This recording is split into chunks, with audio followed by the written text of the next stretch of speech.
Today I am going to be sharing a free charm pack friendly quilt pattern with you.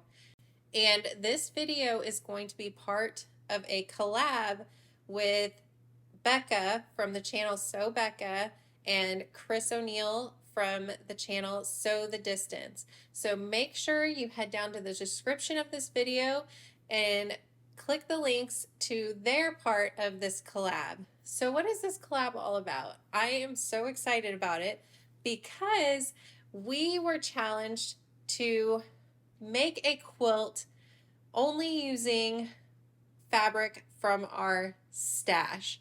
So I know you think, well, that couldn't be too hard because a lot of us who have been quilting a while have quite a bit of a stash, but it can be challenging, especially if you don't already have an idea in mind.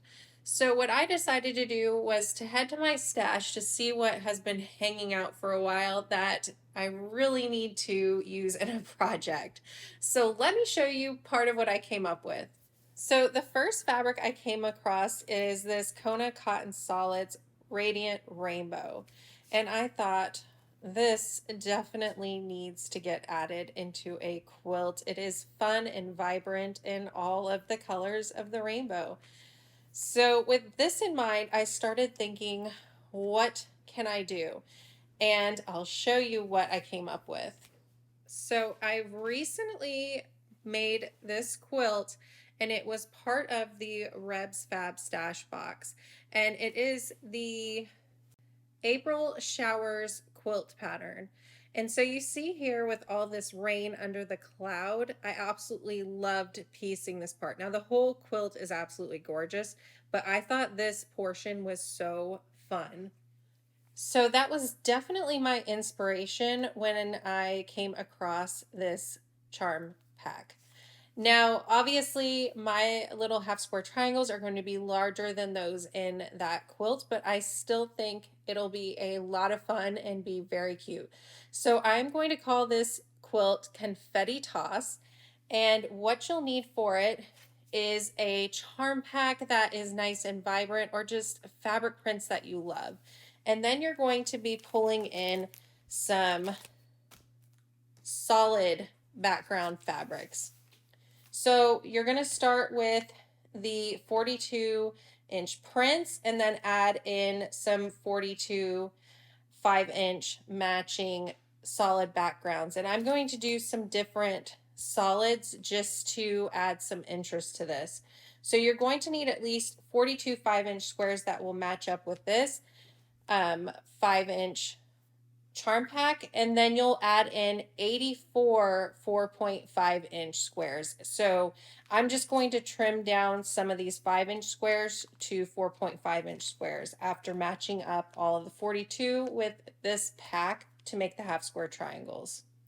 So let me show you how to construct the half square triangles and get those all set, and then we'll start taking a look at how to piece all the blocks together for this quilt.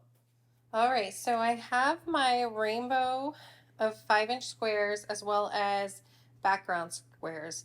So because I want the background to be kind of scrappy, what I'm going to do is grab one of my colored fabrics and then bring one of my background squares right sides together with it and sew a 1/4-inch seam along both sides of the diagonal.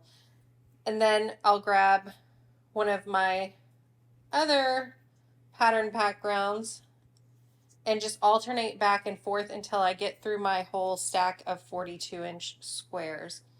So I'm going to use my diagonal seam tape to sew these. If you don't like using diagonal seam tape, what you can do is draw a line from corner to corner with a pencil or some other marking utensil that you like to use on fabric. So draw your line and then sew a 1/4-inch from each side of the line. So I'm going to sew through all these and then I'll show you how I'm going to trim mine down.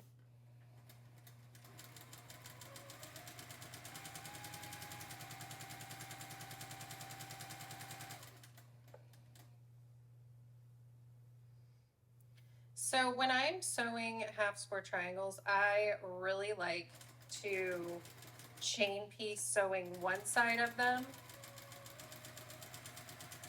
So depending on how I feel, I'll sew all of them or just some of them.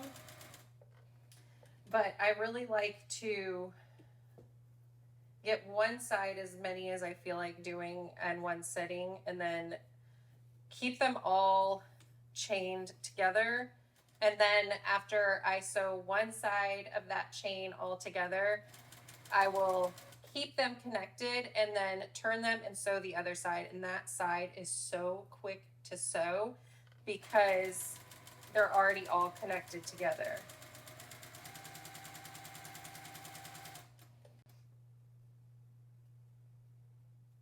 And I really love using this diagonal seam tape because I feel like it saves me so much time with doing half square triangles. I just line up the point with that outer black line. That's kind of counts as your center line, and then this red line is where our needle is lined up.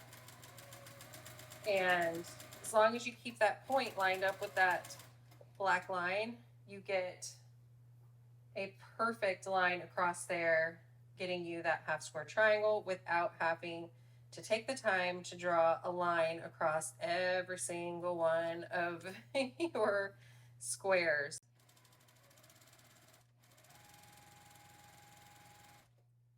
And since I'm going to have to trim all of these down, I figure why not save that step? Because if I'm not sewing perfect, I'm trimming all these down to perfect 4.5-inch squares anyway.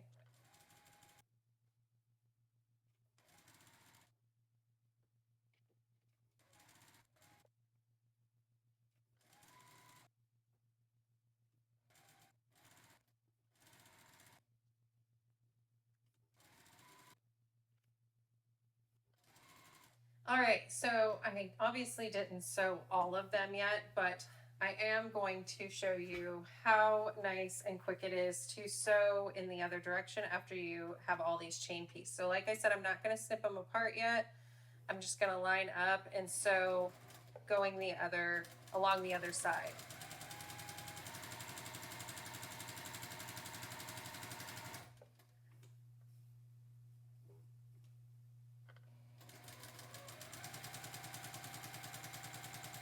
So I'm still lining the point up with the black line here and trying to keep everything nice and straight. I just keep my eye on the point instead of on the needle.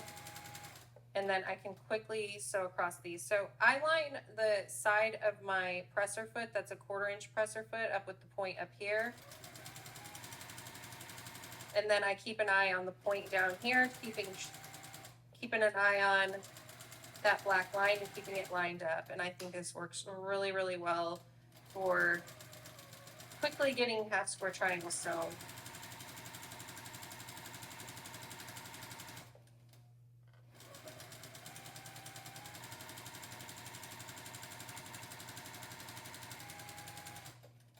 So I definitely feel like the second side of these goes a lot faster.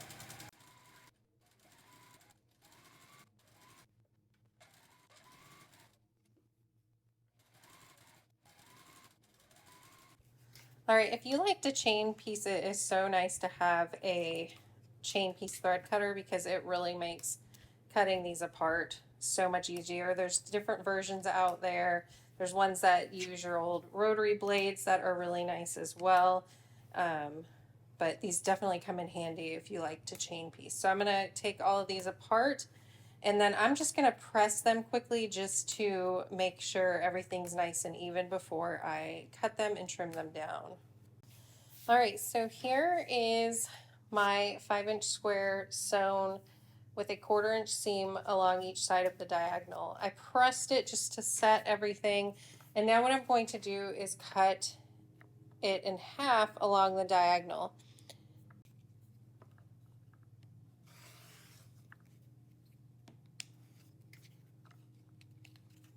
All right, so I'm just going to show one just so you can get an idea of what we're doing here. So I have them cut in half, so now we have our half square triangle. So what I'm going to do is I'm just going to gently press my seam open. I don't generally press seams open, but I feel like here with half square triangles, it really is helpful to have the seam pressed open so you don't get a lot of bulk meeting up at the seams. So I'm going to press it open.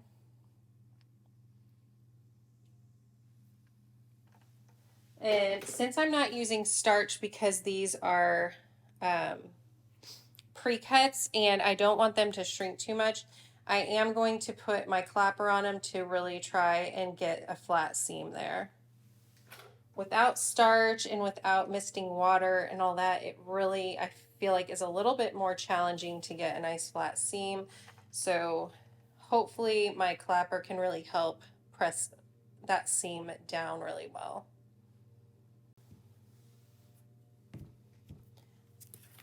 All right, so like I said, I'm just going to show that one just to show you how I like to get my half square triangles ready. So I'm going to grab one, and then you're just going to trim it down to a 4.5-inch square, however you like to do that. I am going to use this Trimlock trimmer.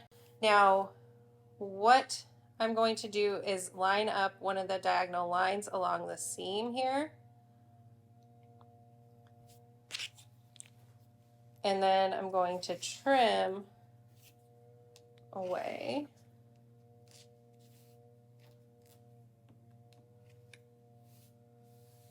Now you can trim to a 4.5-inch square however you would like, but this one is really fun because the grips will hold on to it and you can just turn it and trim the other sides. It makes it so much easier. These are also great for doing some fussy cutting. So there is my half square triangle, and that's what I'm going to be doing for all of these blocks that I sewn up for half square triangles. I'm just going to trim them all up to 4.5-inch squares, and then all of my leftover background squares from the bundles that I used, I'm going to trim down to 4.5 inches to be used for my blocks that I'm going to be making.